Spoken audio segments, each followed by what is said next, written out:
বছর ঘুরলেই বিধানসভা ভোট। বেশ কয়েক মাস আগে থেকেই বেজে গিয়েছে ভোটের দামামা। সাংগঠনিক রদবদল শুরু করে দিয়েছে শাসক দল তৃণমূল। বৃহস্পতিবার রাজ্যে এসে প্রধানমন্ত্রী বুঝিয়ে দিয়েছেন তাঁদের লক্ষ্য 2026। রাতেই রাজ্যে পা রাখলেন কেন্দ্রীয় স্বরাষ্ট্রমন্ত্রী। এই আবহে এদিন কংগ্রেসে যোগ দিলেন বসিরহাটের পীরজাদা খোবায়েব আমিন। बंगाल का डेवलपमेंट के लिए जो लोग सोचेगा उनको वेलकाम है। गांधी परिवार, भारतवर्षेर স্বাধীনতা আন্দোলন সমস্ত কিছু যুক্ত আছে। সেই পরিবারের সদস্য তিনি আজকে পীরজাদা, সবাই তাকে চেনেন এবং ওনার যে বিচারধারা, যে সোচ কংগ্রেসকে আরো শক্তিশালী করবে। উনি প্রত্যক্ষভাবে এখনই নির্বাচনে অংশগ্রহণ করবেন না। শনিবার দিল্লিতে হাত শিবিরে যোগ দিয়েই তৃণমূল সরকার ও মমতা বন্দ্যোপাধ্যায়কে একহাত নিয়েছেন পীরজাদা। যে গভর্নমেন্ট বর্তমানে আছে টিএমসি, দলিত, আদিবাসী, এসসি, এসটি,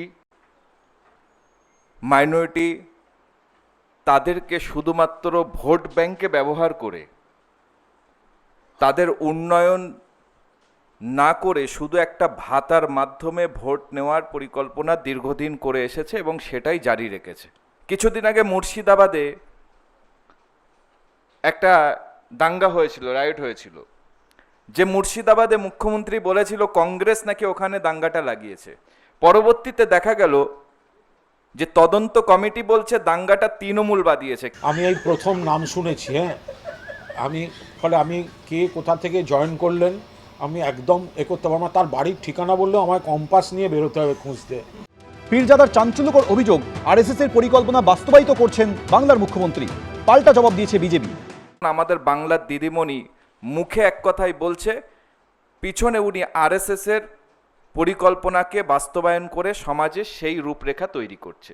কংগ্রেস এবং সিপিএম পশ্চিমবঙ্গের রাজনীতিতে অপ্রাসঙ্গিক হয়ে পড়েছে। 26-এর নির্বাচনও সরাসরি তৃণমূল কংগ্রেসের সঙ্গে বিজেপির হবে এবং বিজেপি জয়লাভ করবে।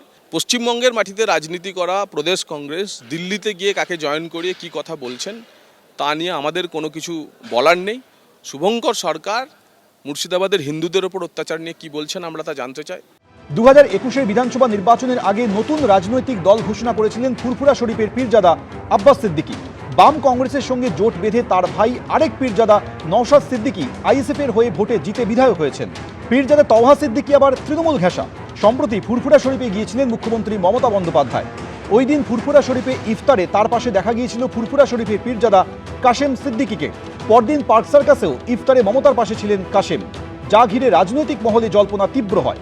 এই আবহেই বসিরহাটের পীরজাদা খোবায়েব আমিন যোগ দিলেন কংগ্রেসে। বিজেন্দ্র সিংহ, অনির্বাণ বিশ্বাস, শিবাশিস মৌলিক, এবিপি আনন্দ।